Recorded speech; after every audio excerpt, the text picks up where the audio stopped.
Yo, so it's Friday afternoon, got a beer, and Sam has lined up 5 before and afters. So I don't know what jobs they are, I don't know what we're gonna see, but let's take a look. Let's dive in. That's the Terra site.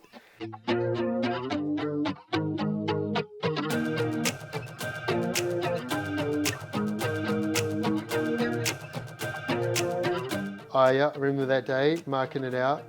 The cool thing about Terra sites is I remember driving over the hill one day in July and I met the sales agent on site and I was like, is anyone interested in these sections? And he's like, nah, no one, can't sell them, no one's got any vision for them.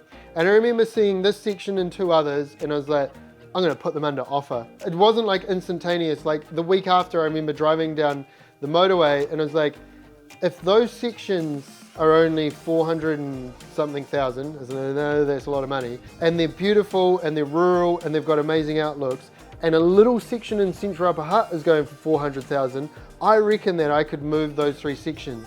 And so I haggled a deal with the developer, we put 3 under offer, and I used some of my money, I used some of my friends' money, and we got all 3 under contract. And then real quickly, I found 2 people to buy the one we're looking at and Jeff's house. I remember standing on both sites and thinking, this is what's beautiful and amazing. Like this site in particular had an awesome outlook of Mount Climby and the hills. Initially felt like the dud site in the subdivision. It was like the one that everyone looked at last. But I remember going on it and thinking that it was so underrated. There was so much about it. With a little bit of work, tidying it up, it would be a mint spot.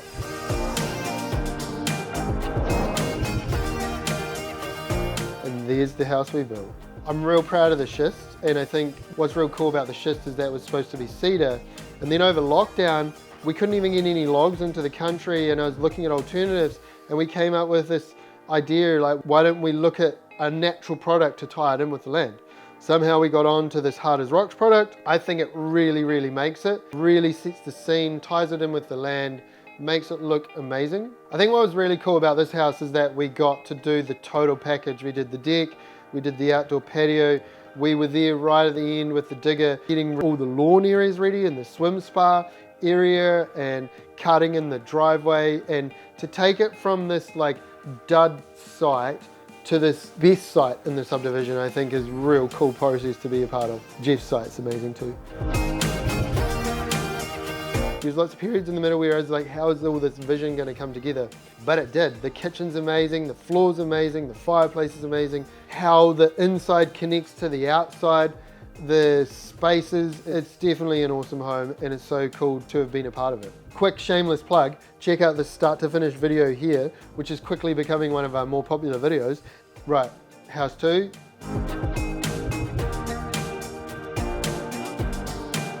Just across the road. This section here, Jeff's house, beautiful site. So the thing about this section is when I put them under offer, if I get stuck with one of the sites, this is the one that I'd want. And I had like earmarked it as like, worst case, I'll build my own house on this site. Yeah, I just thought it was amazing. I thought the outlook down the valley and like just peeking beneath the trees, the amount of bush that you had behind, and I could just see the kids playing down in there, and tree houses and forts and tracks.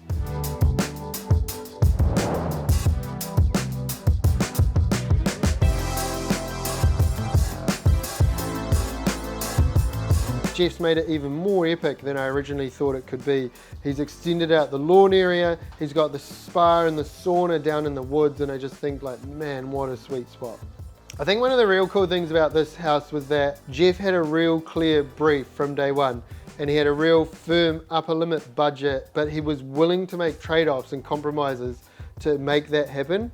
And so, for example, we did one epic bathroom and a separate standalone loo instead of an ensuite and a main bathroom. And then that meant that they could put all their money into tiling the main bathroom in this bath with this amazing view. We saved a bit of floor space. I think we've done a really good job.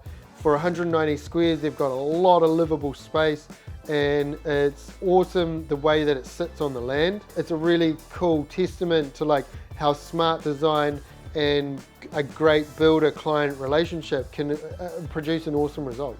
House 3.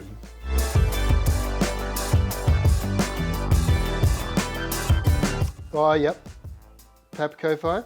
This one's crazy because when you first rocked up, it's like, how can you even get a house in there?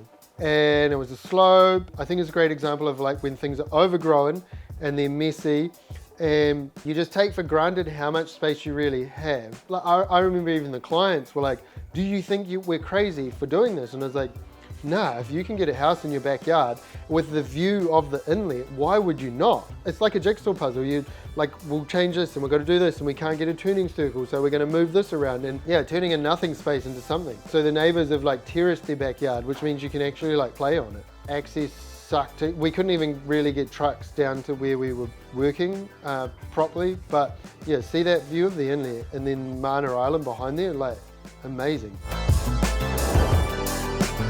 And there's the house we built. So we spent a lot of time with the client on this one. She was a designer. Again, client-builder relationship.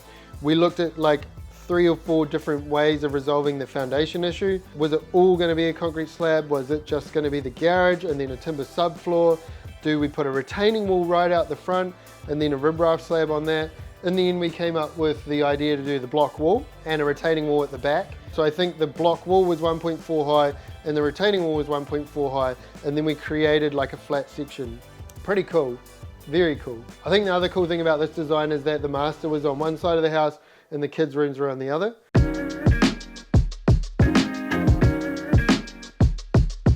House 4, ooh, Birchall. The front yard.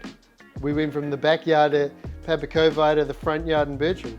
And there's Murray and his digger again. Murray knows me since I was like literally like a baby. He was doing our digger driving when I was an apprentice. You know, then I got my own house and my own jobs, and then I'd use him, and then he's just carried on. This is another one where you're like, man, how the heck are you gonna get a house there?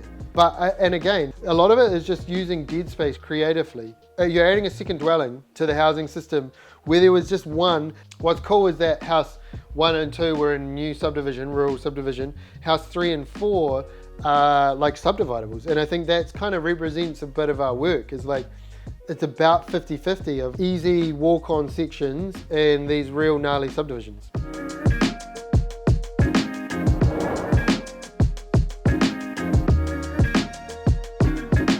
This was cool as well, 130 squares, still had a garage, and there's a lot of house in that 130 squares. By just having the tiniest hallway, like a 2 meter long hallway that feeds everything, and your entranceway and your garage and all of that is your other meter, and like the patio, and I think making sure the spaces are north facing and all of those sort of things really makes a difference. There's a cool build. 130 squares, and we did an ensuite and a walk-in wardrobe. Other cool thing is at this one here, we did everything start to finish, topsoil, planting, the patio, the fences, the whole 9 yards. And there you can see how it relates to the old house. House 5. Ooh, what's it gonna be, Sam? I looked at this section like 5 times over 5 years. And every time I was like, man, if I owned that, what would I do? I think we coined this saying, the section nobody wanted, because like every man and his dog in Upper Harp, like the roofer had looked at it, Murray, the digger driver had looked at it, the plumber had looked at it, the drain layer did the drains 15 years earlier. It had sat on the market since 2004. No one really knew what to do with it. And I think that's part of what enticed me, is like the challenge aspect of it, of like, you know, it's this tough problem, and it is like, surely you can build something on it. It's not unbuildable. There's just a bunch of problems to solve. And what I did is start breaking down the problems one by one.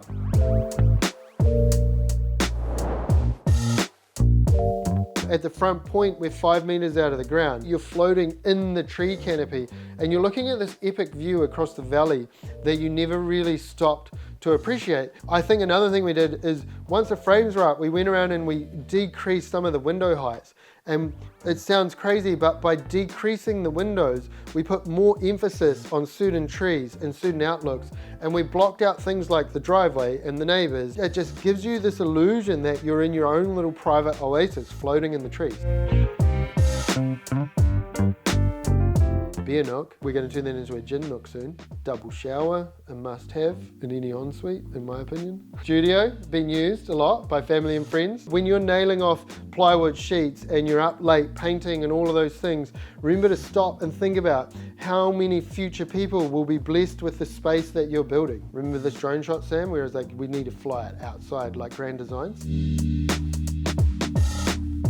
Like I remember the first thing we did is we got the digger and we cleared out all the shrubs, and then we put the gristillinias in the garden box along that edge, and straight away you've got like a boundary.